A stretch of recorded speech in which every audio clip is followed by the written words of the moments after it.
बंगाल की सड़कों पर इस वक्त सिर्फ भीड़ नहीं है, एक बेचैनी है, एक इंतजार है और इस इंतजार के बीच गूंज रहे हैं दो बिल्कुल अलग दावे। एक तरफ मंच से अमित शाह का आत्मविश्वास भरा ऐलान है कि 152 में से 110 सीटें हमारी होंगी और दूसरी तरफ ममता बनर्जी की वही पुरानी ठसक, 4 मई को हम फिर लौटेंगे। यानी ये सिर्फ चुनाव नहीं, ये दावा बनाम दावा है, भरोसा बनाम बदलाव है। और इन दोनों के बीच जो खड़ा है बंगाल का वोटर, जो इस बार चुप जरूर है लेकिन उसके फैसले के संकेत बहुत कुछ कह रहे हैं जिसे सब समझ नहीं पा रहे हैं।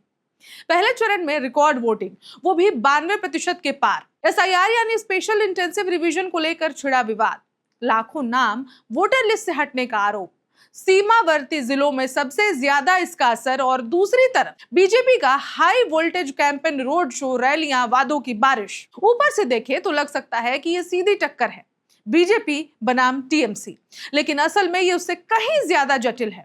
ये चुनाव अब सिर्फ सीटों का गणित नहीं रहा, ये नैरेटिव की लड़ाई बन चुकी है। कौन पीड़ित है, कौन मजबूत है और किसके साथ जनता खड़ी है।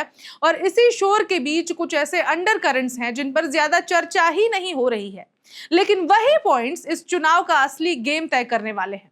तो आज के इस एपिसोड में हम उन 5 बड़े फैक्टर्स को समझेंगे जो शायद सतह पर नजर नहीं आते, लेकिन इशारा करते हैं कि तमाम कोशिशों, बड़े बड़े वादों और आक्रामक रणनीतियों के बावजूद क्यों ममता बनर्जी एक बार फिर बंगाल की सत्ता तक पहुंच सकती हैं।